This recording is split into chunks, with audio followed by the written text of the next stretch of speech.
Bonjour, je suis Julien Lezès, lecteur d'âme et lecteur akashique, praticien énergéticien depuis 30 ans, fondateur de l'Akasha Academy. Bienvenue sur mes discussions podcast. Profitez de ces connaissances et laissez-moi vos commentaires. On dit souvent que le temps est une illusion, mais c'est essentiellement que notre perception du passé, du présent et du futur qui influence chaque décision qu'on prend. Aujourd'hui, j'aimerais qu'on explore comment ces trois dimensions façonnent notre vie et ce qu'on peut en tirer. Oh, c'est un sujet tellement vaste et riche.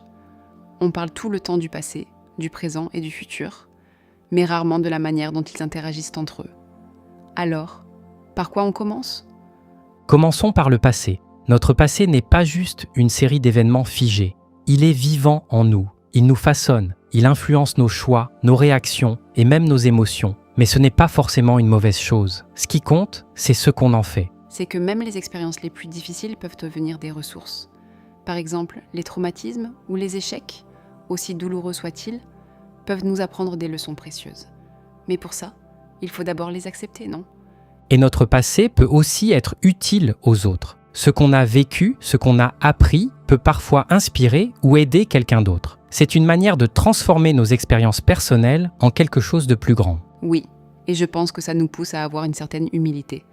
Parce que même si notre passé nous a construits, il ne nous définit pas entièrement. On a toujours la possibilité de changer, de grandir.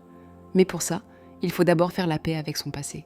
Et c'est là que le présent entre en jeu. Parce que c'est dans le présent qu'on peut vraiment travailler sur soi, qu'on peut choisir comment on veut vivre. Ce qui m'a marqué, c'est cette idée qu'il y a deux façons de vivre le présent, en pleine conscience ou en étant endormi.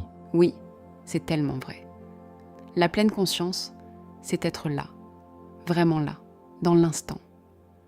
Ressentir ce qui se passe, être connecté à soi-même et au monde.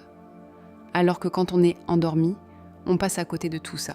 On est là physiquement, mais mentalement, on est ailleurs.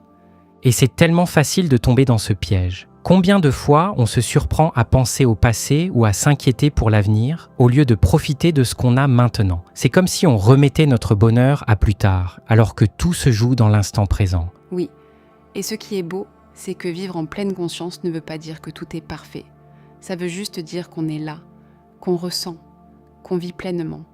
Et ça change tout. Parce que quand on est vraiment présent, on peut évoluer, apprendre, créer, partager. Bref, on vit.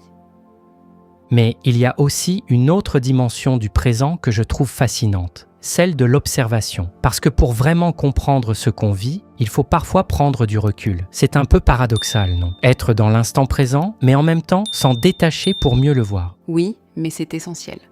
Par exemple, quand tu fais quelque chose que tu aimes, tu es complètement investi, tu es dans le moment. Mais après, quand tu y repenses, tu prends conscience de ce que ça t'a apporté, de ce que ça signifie pour toi. C'est cette prise de recul qui enrichit l'expérience. Et ça, c'est tellement important. Parce que si on ne prend jamais ce recul, on risque de passer à côté de la signification de ce qu'on vit. Mais en même temps, il faut faire attention à ne pas trop s'éloigner non plus, sinon on perd le lien avec l'instant. Oui, c'est un équilibre à trouver.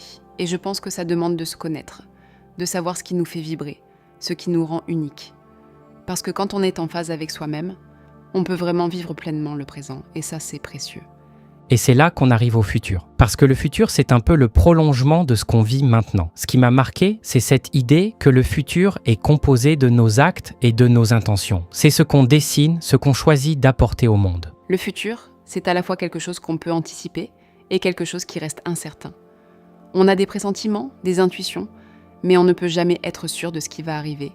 Et c'est là que la notion de destin entre en jeu.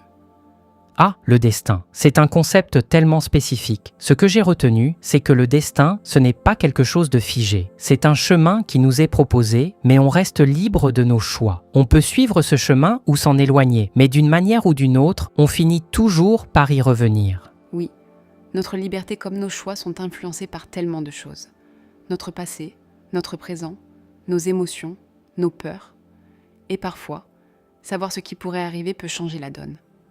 Par exemple, si on te dit que quelque chose va se passer, tu peux décider de l'éviter ou de l'accueillir différemment. C'est assez subjectif et personnel le sujet que nous abordons aujourd'hui. Chacun a son propre chemin, ses propres perceptions, ses propres choix. Mais au final, tout est connecté. Notre passé, notre présent, notre futur, tout ça forme un tout. Oui, c'est ça, la clé.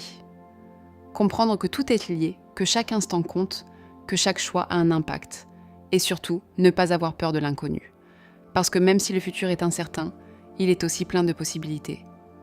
Une belle leçon à retenir, vivre pleinement, sans peur, en étant conscient de ce qu'on est, de ce qu'on veut et de ce qu'on peut apporter au monde. Parce qu'au final, c'est ça, la vie. Oui, ça me parle. Merci pour cet échange. Merci à toi. Bonne soirée. Si ce genre de sujet vous intéresse, je vous invite à rejoindre ma communauté privée, Le Refuge. Elle est totalement gratuite. Vous avez le lien dans la description.